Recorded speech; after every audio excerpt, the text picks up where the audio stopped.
This copyrighted telecast may not be reproduced, retransmitted, or used in any form without the authorized written consent of NASCAR Broadcasting. NASCAR would like to thank all of our loyal fans for your continued support, and we hope you enjoyed today's broadcast. Up. Watch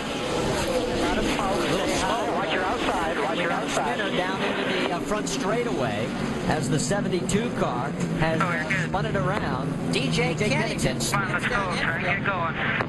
And get out. Let's take a look at this. Looked like he was all on his own. Who got it? Yeah, what happens is you come out at 4, your car's very light. You're under throttle. You turn the car with the throttle here. And he... Guys, the big picture is victory lane, and that's what he's looking at. We've got caution on the racetrack again as the number 28 car, and the 35 is actually going in the wrong direction as we've got a little bit of contact out there on the wall. Welcome back to the Samstown 250 at Memphis Motorsports Park. That's race leader David Ruderman under our third caution brought out when Brian Clausen spun it in the front straightaway. Let's go to Shannon Spade. And this is the reason why. You take a look at Brian Clausen getting under the 25 car, Richard Johns, and just got into a little bit and started to slide and slow up, and Jamie McMurray had a pretty fast car. Looks like he's going to get past him pretty quickly. Pretty slick up there. Oh, big wreck in the back straightaway. That's the 14 again of Kyle Krizeloff involved, so that's his second deal of the day. And brings out our fourth caution. Take a look at this one more time, guys. Looks like he bumps in the back of the 28, goes on the inside of it. And the 28 car, Robert Richardson, just comes across and gets him, and boy, look at this crash. That could have been serious for a lot of guys. One of the cars that J.J.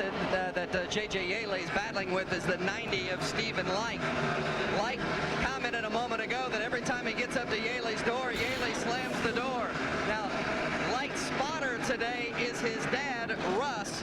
Normally it's Buddy Parrott, but he's on the 41 with Clausen, but Russ came over the radio and said, well, put him in the wall if you have to, and now we've got another caution. And it has come out right there as it is John Graham in the 37 that has spun it around, coming out of turn number 4. And one of the things put a period on Stephen Light's situation. We've got another yellow as it is the 40 car of Matt Carter this time that brings out the caution, our 7th so far today. That's Travis Carter's son. Yeah, he does a really good job. Won a lot of short track races around the kind of short track, and I believe it's a good venue for him. But they gotta quit wrecking. It looks like they can learn. Boy, yeah, he you're gets right. turned. You gotta lag laps. And manages to keep it off the wall. Under the 11, Jason Keller, and he gets the job done. So move Franchitti up to 3rd. Man, is this guy for real? I'd say so. He's been here for 2 days now, running the top 5, and now he's just passed Jason Keller, a fella. Turn 2. Flat. Knows how to get around here. And we've got another caution, and just as we talked about Chase Austin, he gets it turned around in turn 2. Get back in line. Our 8th caution. Stretch, we got another spin. And it is Chase Austin again. He has this time got some serious damage as he has made contact with the turn 3 wall. And it looks like the hole back into the car.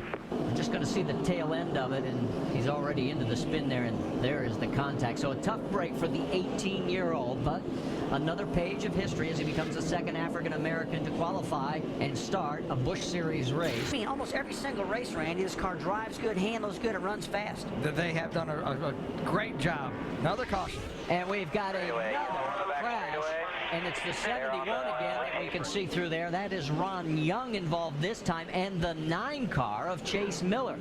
So, if you remember, 71 Ready up there, you guys. had a little bit of a spin a little bit earlier. Had a little nudge. And, well, he's already turning right there, guys. Yeah, he is. He's on the gas. That's right. He was loose, and he just come there, and he lost some grip, and next thing you know, he's in the grass. And Chase Miller had nowhere to go. Nowhere to go. Yeah, he had nowhere to go, the 9 car at Chase Miller, and Dustin was 3rd. That 9 car, Chase Miller, is a lap down. He's on the inside trying to hold off Jason Leffler. Can't do it.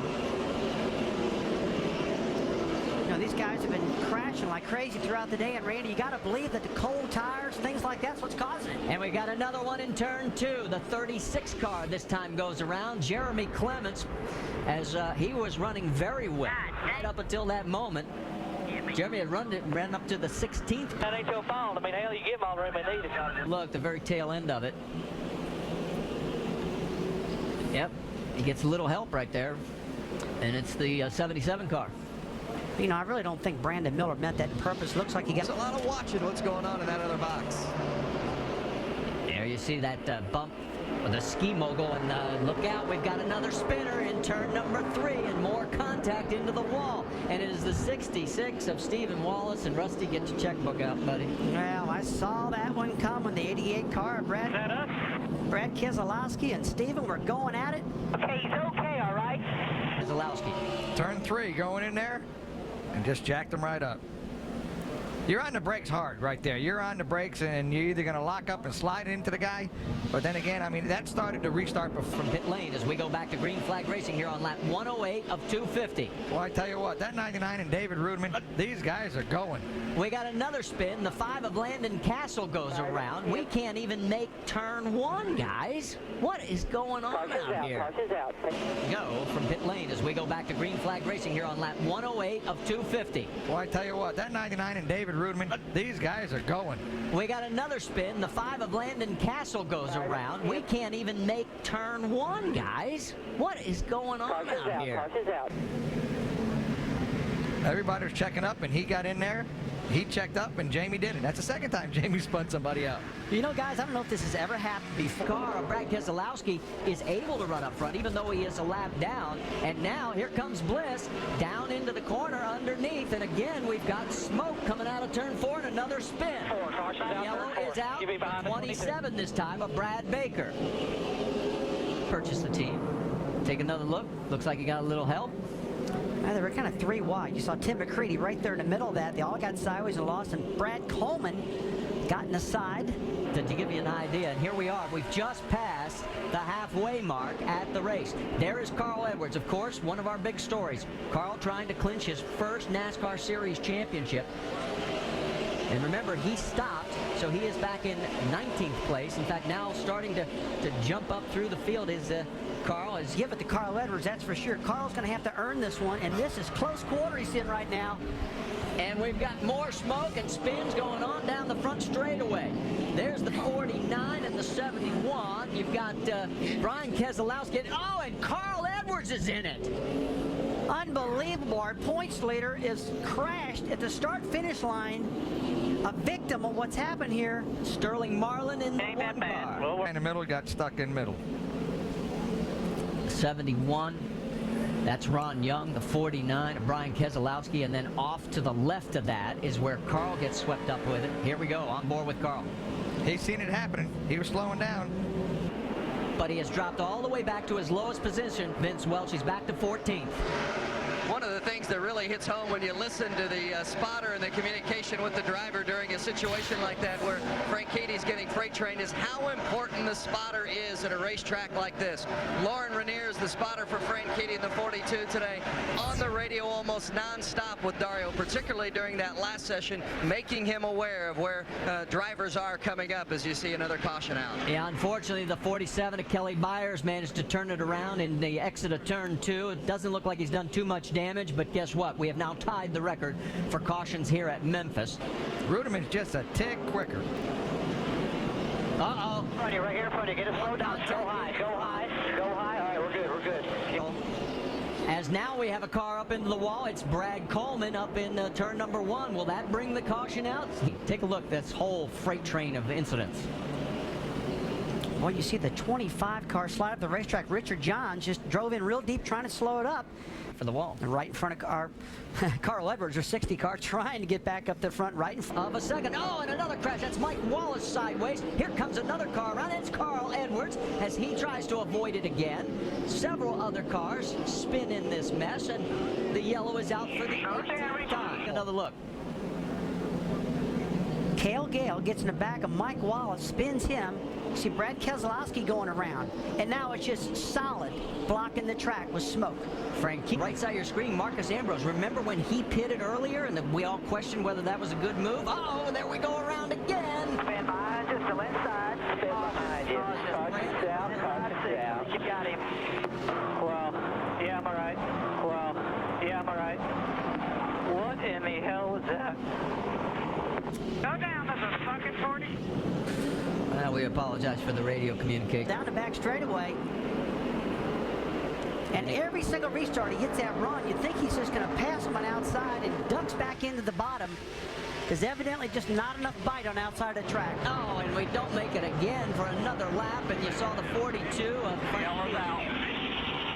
Right where the lap. Okay, you're all clear if you get it fired. Track will be clear when you get there. Just look for debris.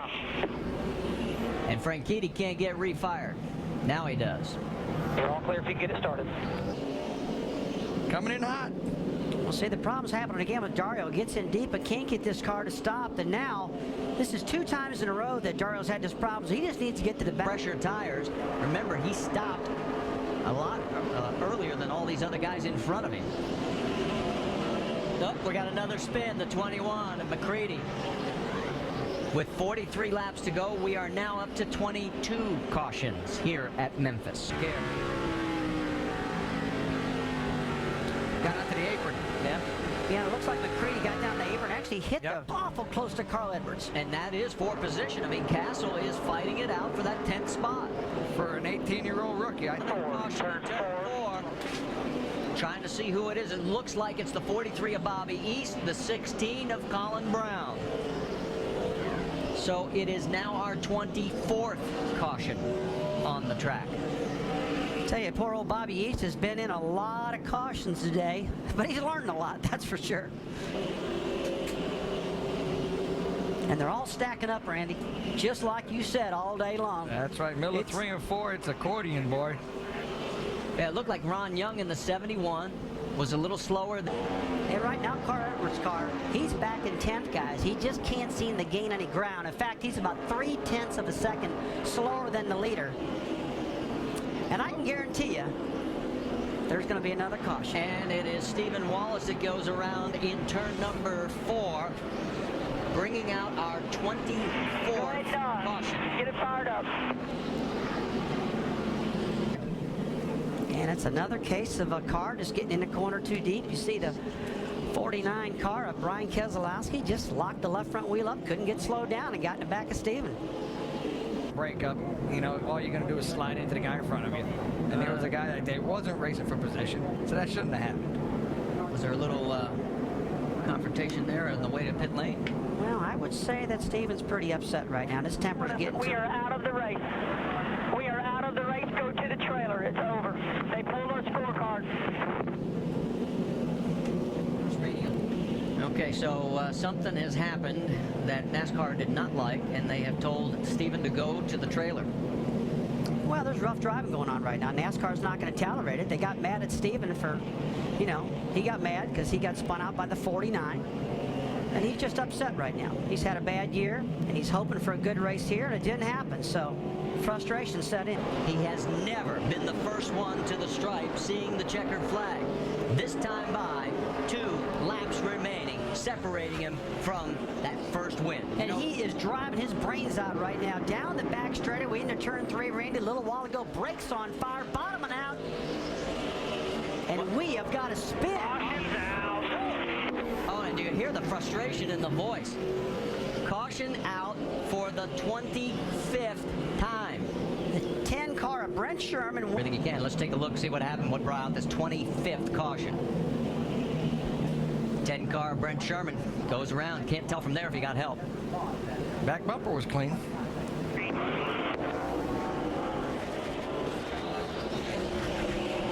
And he does it again. Great start down into 1. Bliss trying all he can to reel him back in. Reagan's got pressure from behind from Leffler. See Jason Leffler on the bumper. The 6 car got him sideways, got him to heat. That let him get on the outside like he's doing now. Off of turn 4, 2 laps to go. And this time the white flag. 1 lap remaining here at Memphis. What started out as a 250 lap affair has turned into a day-long marathon. And we've got a spin of Landon Castle.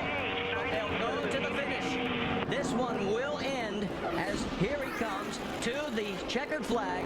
You got it, D-Root. You're the man, baby. David Ruderman winning for the first time.